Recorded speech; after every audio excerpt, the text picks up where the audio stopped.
एक गुण भी आपको ऊंचाइयों तक ले जाएगा, और 1000 गुण हो, बहुत सारे गुण, तब तो कुछ कहना ही नहीं।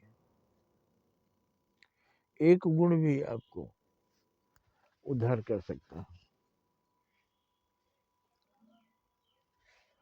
तो वो गुण क्या है? एक आदमी के पास हाथ पैर कुछ नहीं था, आंखें भी नहीं थी, कानों से भी बहरा था, फिर भी बोल रहा था, हे भगवान आपने मुझे बहुत कुछ दिया, आपने मेरे पर बड़ी कृपा की।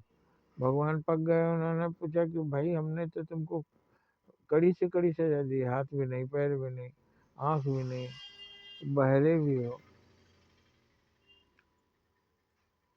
तुम चल फिर नहीं सकते, इतना कष्ट मैंने दिया, तुम कह रहे हो। तो भगवान की यही है, कितना भी दुख हो भगवान को हमें प्रशंसा ही करनी चाहिए, क्योंकि जो नहीं है उसके बारे में सोच रहे हैं हम, जो है उसके बारे में भी सोचिए कि आपको कुछ दिया है उन्होंने। अब आप सबसे ज़्यादा चाहते हैं तो वो तो विचार वो करेंगे कि आपको कितना देना है, लेकिन आपको कुछ दिया है।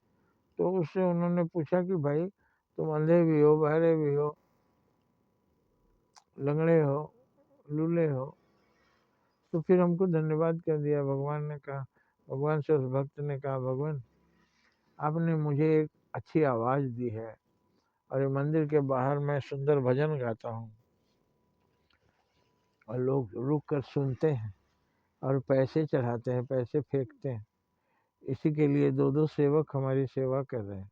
ये पैसे इकट्ठा करते हैं, हमको घर तक ले जाते हैं, नहलाते धुलाते हैं, भोजन बनाकर खिलाते हैं, ये लोग भी खाते हैं।